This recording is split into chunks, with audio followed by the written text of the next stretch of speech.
Dengerin, ini kisah nyata tentang runtuhnya kepercayaan yang hampir menghancurkan pasar saham kita. Panik massal.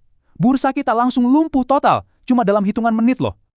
Indeks kita anjlok sampai minus 8%. Otomatis, rem darurat pasar langsung aktif.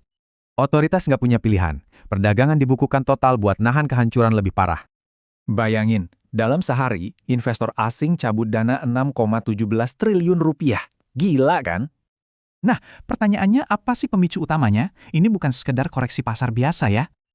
Kenalin, ini dia MASI, raksasa global yang pegang triliunan dolar. Satu keputusan mereka bisa bikin pasar hancur.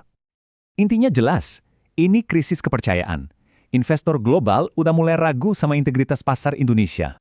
Nah, ini dia. Tuduhan serius dari MSCI, kepemilikan saham nggak transparan, dan ada main belakang. Kata MSCI, praktik ini merusak harga pasar yang wajar, harga saham jadi nggak benar. MSCI ngasih ultimatum, dan mereka nggak main-main. Tenggat waktunya super mepet buat kita berbenah. Ancaman terbesarnya, kita bisa turun kasta. Ini bukan soal rugi lagi, tapi soal harga diri bangsa.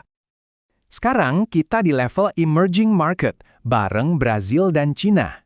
Ancamannya, kita jatuh ke frontier market.